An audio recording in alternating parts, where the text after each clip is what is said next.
The show that's on the air every single day for small business owners by small business owners. Because today there's something you got to go do and you just don't feel like it yet. So let's kill some time together.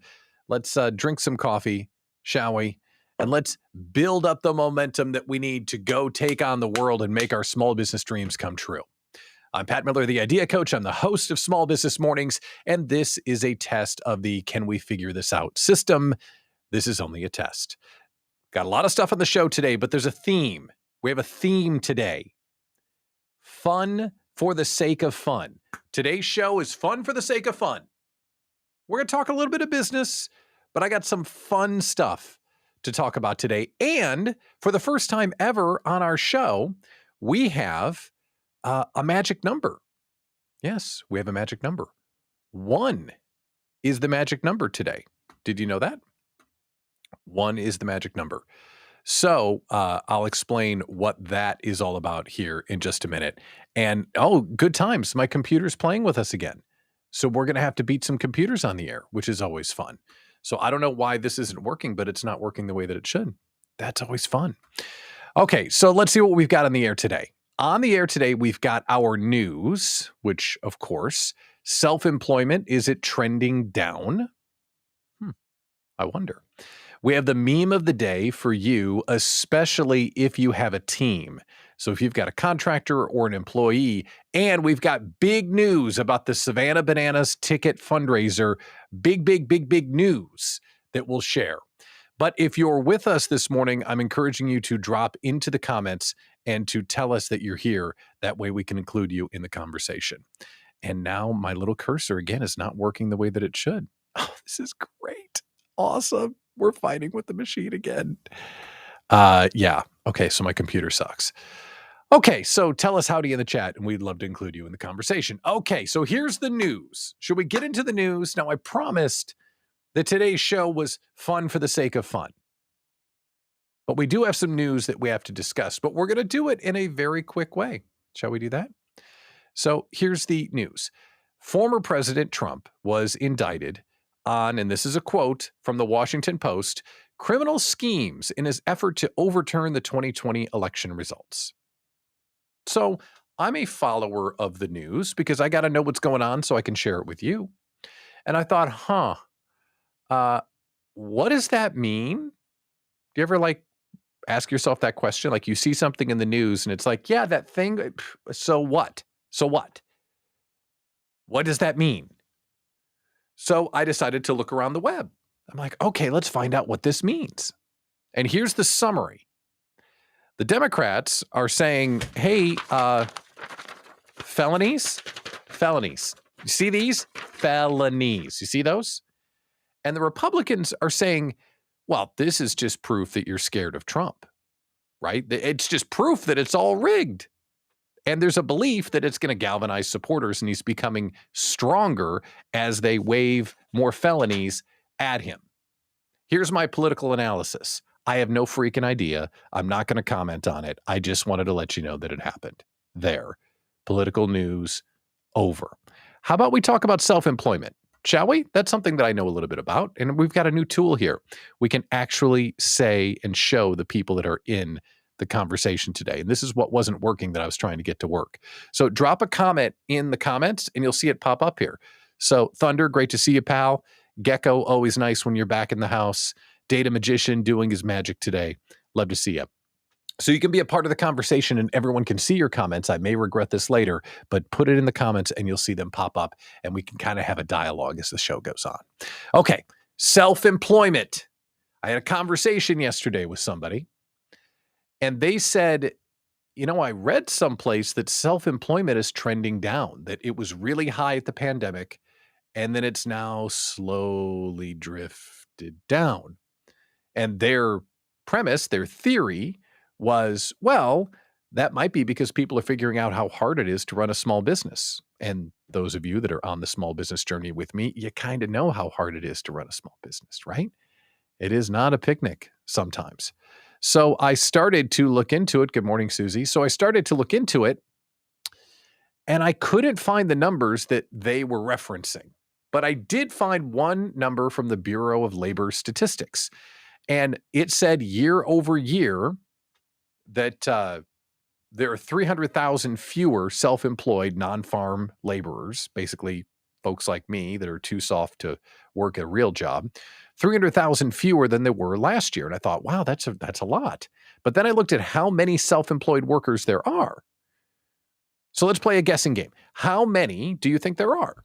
Self-employed, non-farm, full-time equivalents, just like me or like Susie, right? We run our own thing, Lynn Karazi, Mitch, sure. How many? 9 million. 9 million. Wow. That's a lot. 9 million. And there are 300,000 fewer of them June over June. That was the last time they took the numbers. So I don't know if they were like accurate or not. And I was trying to find the numbers, but I couldn't find it. Okay, so 300,000 fewer people are working and Donald Trump got indicted. Political news. That's not fun for the sake of fun, Pat. Let's get to the fun part. Okay, we're going to get to the fun part. Let's do the fun part. Mega Millions. We talked about this yesterday. The big old lottery drawing was over $1 billion. Couple of winners, but no one hit the jackpot. Next drawing Friday, they're estimating the jackpot to be $1.25 billion shenanigan dollars. That's a lot of money. That would pretty much ruin my life. If I won that much money, I would not be good to myself. That it just would be like that would be the end of me. Just buy. I'm so rich, it's dangerous. Can you imagine that kind of money? Like you literally could do anything you want. It wouldn't be good. And that's why I'm not going to win. Otherwise, I'd win. But that's why, for my own self-protection, I'm not going to win. So if you dream of big money, no whammies, $1.25 billion is available on Friday. Okay, let's change this. If you're, it's a little bit of perspective. Have you made any mistakes lately? I've made some mistakes. Have you made any mistakes lately? Yes. If you've screwed up lately, you may want to hear this story because you can relate with NASA. NASA just had a massive screw up. So in, 1970 something, they shot the Voyager 2 spacecraft into space. Hey, good luck, bro. Go that way forever. Like this way, go that way literally forever. And beep back at us stuff that you find. And it's been a scientific marvel. They're still talking to the darn thing. It's out there so far. I'm so glad Susie's here for this. You know how far it is into space, how deep it's into space. I can't say it. Susie, you get to finish the joke. How deep into space in it? It's deeper than, there you go. It's 12.3 billion miles away.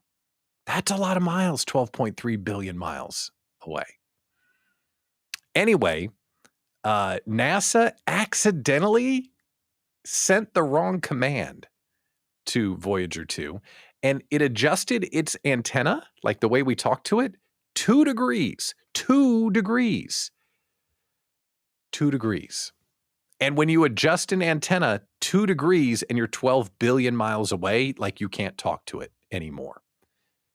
Johnson, how's Voyager doing today? You see, so you may screw up in your business, but you're not going to lose a gazillion-dollar spacecraft today. The good news is they heard a random beep from it yesterday, and in October, it's fully going to reset its little antenna, so it will get back online. So they will start talking to it again in October, but they won't be able to talk to it between now and October. And my favorite line in the story is that the program manager was quoted. This is a quote. When asked, hey, you lost Voyager. What are you going to do about it? They said, well, in October, we're going to be able to talk to it again. And this is the quote. But that's a long time to wait. So we'll try sending up the command several times. So they're going to be doing this for the next, 2 months, trying to find out if they could talk to Voyager. Oh, come on, Susie Moon. It's so deep. It's deeper than, come on, you know that. All right, let's do our meme of the day, because I will not be inappropriate like Susie Moon. That's part of her charm. But Susie, you can finish that. And if you're with us this morning, good morning. Welcome to Small Business Mornings. I'm Pat Miller, the Idea Coach. We're playing around with a new feature in the software where we can see what each other are saying. So if you want to say hello in the comments, I'd love to say hello to you, and we'll include you on air. All right, here's our meme of the day. Shall we do the meme of the day? And this is especially good if you have team members. You've got employees, you've got, contractors, you've got something. This is, and put your name with it if you're on Facebook, because Facebook's got weird permissions. So yes, good morning to you too. Okay, so here is our meme of the day.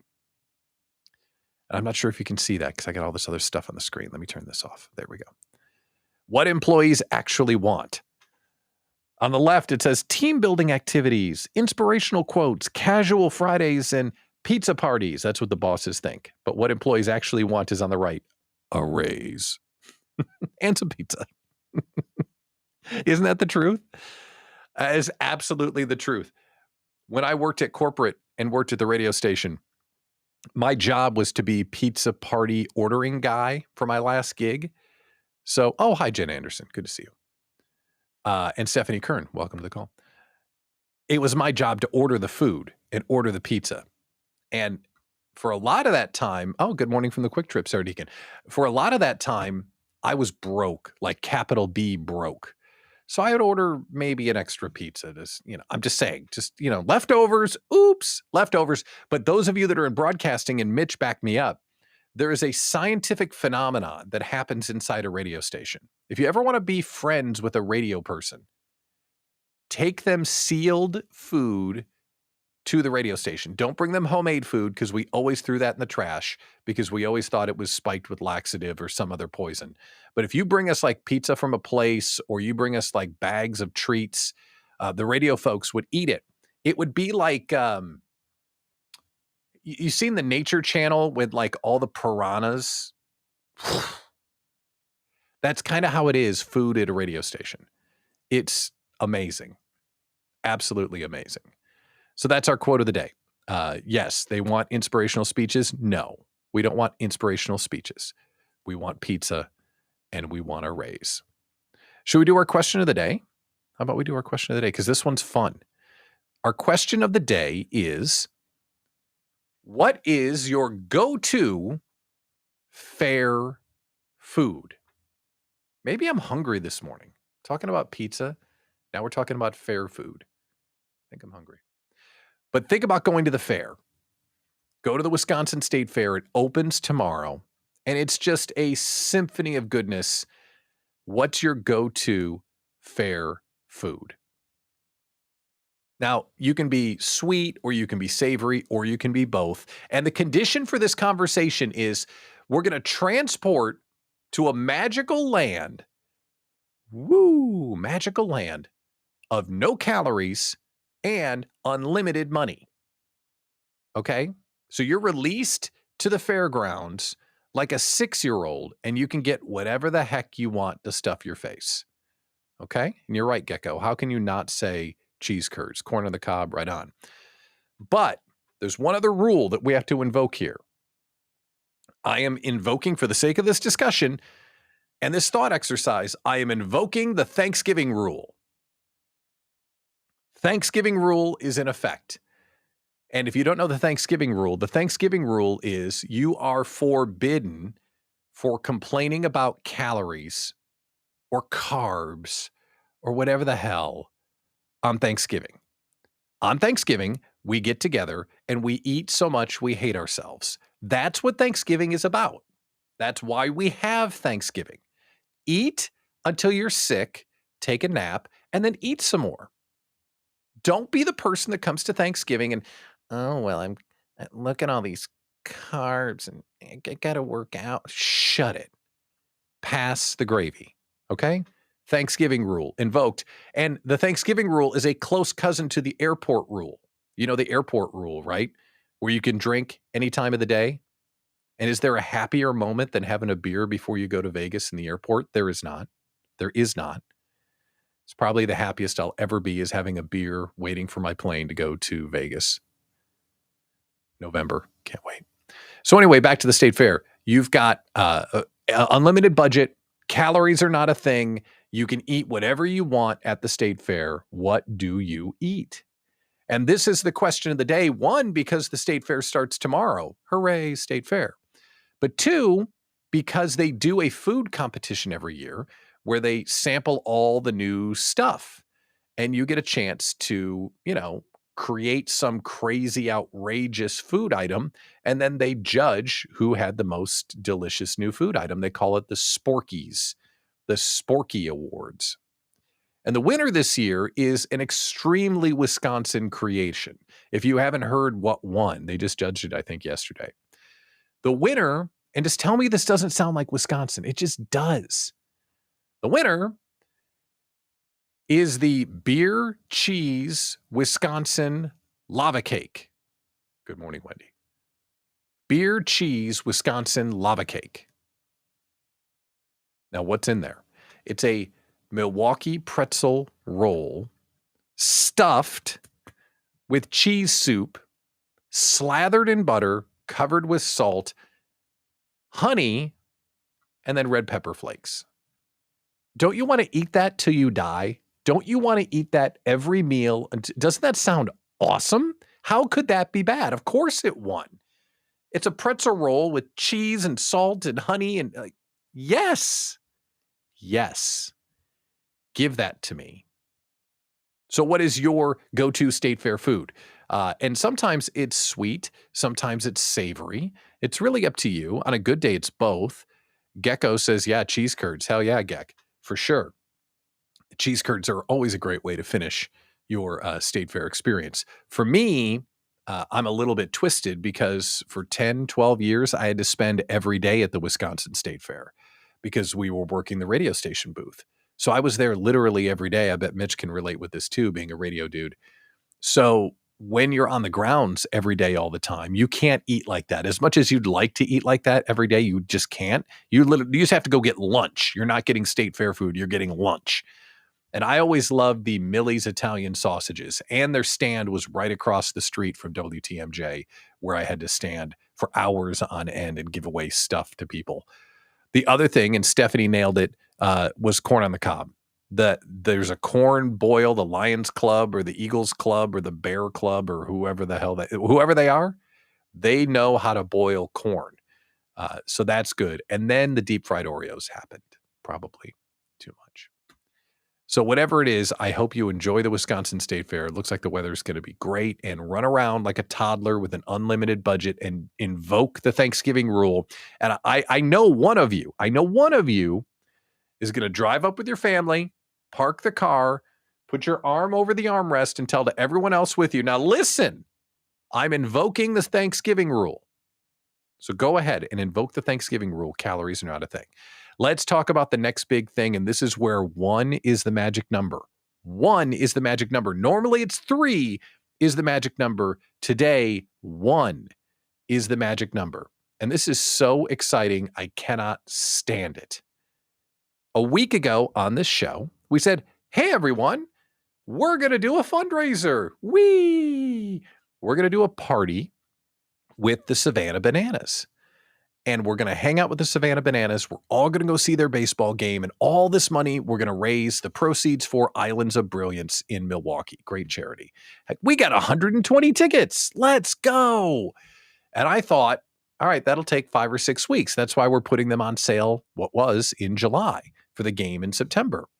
Welp, 1 is the magic number because we put the tickets out to Idea Collective members. We put the tickets out to Bank 59 customers, who is the presenting sponsor. Thank you, Bank 59. I love you. Love you. And we put it out to Islands of Brilliance donors saying, hey, everyone, this is the fam. We're all getting together to raise money for Islands of Brilliance. Get your tickets. Through Monday, we had sold 70 of the 120. Yesterday, I got around to putting it up on Facebook and putting it up on LinkedIn, and we sent a few messages. And then last night, wildfire broke out. Wildfire broke out. We went from 70 sold to this morning, the reason why 1 is the magic number, we've sold 119 of the 120 tickets. 119 of 120 have been sold. That is why 1 is the magic number. So I wonder who that last person's going to be to get that very last ticket for the Savannah Bananas fundraiser. And Susie, I love her, while she's sitting there making inappropriate jokes, she's also watching our software like a hawk. She's been watching it, refreshing it all night, trying to figure out who this 120th person's going to be. We have one ticket remaining. Party with the team, go see the game on September the 9th. It's going to be incredible. But we're not done raising money for the Savannah Bananas. So when we sell that last ticket, and you know who you are, the person that's going to buy the last ticket, we are also going to do a fundraiser called the Idea Slamathon. So we're going to go on this show just like this and start at 9 a.m. on Wednesday, August 30th. Wednesday, August 30th. And we're going to start doing an idea slam where we're brainstorming for someone. So we'd have someone come on the show. We'd say, "Oh, Lynn Karazi, how can we help you today?" And Lynn would say, "Yeah, I'm looking for an idea for the thing." We'd start brainstorming for them, and Lynn would have 15 minutes. He'd make a donation to the Islands of Brilliance. We'd brainstorm for Lynn for 15 minutes, and then we'd have Geck go. Then we'd have Wendy go. Then we'd have Susie go. And every person that we bring up on stage is making a donation to Islands of Brilliance. The Idea Slam-a-thon part of it is we're going to keep doing it until one, I die, or two, the donations stop. I guess technically, even if I died, we could still keep on taking money. You'd just have to do the brainstorming. Now, I've seen this before because in my previous life, like I mentioned, we've done some marathons. I've slept on the roof of grocery stores for days on end. True story. I walked from Milwaukee to Green Bay. Walked. True story. So you can do some really stupid stuff when you're doing marathons, but this will be a tremendous amount of fun. So we are working on how you will reserve your time and how we will raise money. And we've had some extremely generous people say, "I don't need an idea, but I'd love to donate." We'll do a little QR code like this one. That way you can make a free will donation if you want to. If you can't make the fundraiser or you don't want an idea slam, we'll work on that as well. So we've got one ticket left. Susie Moon is monitoring the situation. She watched it all night. And thank you for all of your support. And we cannot wait to hang out with the bananas and have a good time. Lynn shared, we were talking about the fair food that we took a 14-year-old Japanese exchange student and let them buy all sorts of things at the fair. Loved everything except the chocolate-covered bacon. Welp, that's unfortunate because chocolate-covered bacon is... it's chocolate-covered bacon, right? But I'm glad they enjoyed it, Lynn, and thank you for the comment. And yes, Wendy, very cool. Can you imagine the Idea Slam? And by the way, Wendy Babcock, I expect you to be there. I'm not like shaming you into donating, meaning I need your help. I need all the brains in the Idea Collective if we're going to actually make this a thing. Because if I have to work at 100% processing power for 2 hours, 3 hours or more, it's not going to be a good look. Okay, so this was fun. I like having the comments on the screen because that way we can kind of have a conversation while we're doing the show together. One more reminder, if you don't see the screen because you would rather have a podcast, that's cool too. When the show is over, I download it and I throw it onto our podcast feed. So that way, if you're driving someplace or you're out for a walk or you're doing dishes or whatever it is that you're doing, you can still check in with the small business community. And that way you can be a part of what we're doing. So snap that QR code, and that way you can get the podcast with your daily coffee, blink, or walking the dog, or whatever it is that you do. Small Business Mornings can be there with you. All right, so this was fun, right? Even though we talked about our president, former president, getting felonies, and we talked about fewer small business owners doing the thing, we did talk about how we're going to crush it for the Islands of Brilliance. We've only got one ticket left. We talked about the Idea Slam. We talked about food. Dang it, I'm hungry. I'm turning this off. I'm going to eat. Thank you so much for tuning in. And remember, this is a daily show. So if you want this show to keep on going, let somebody know that you're listening.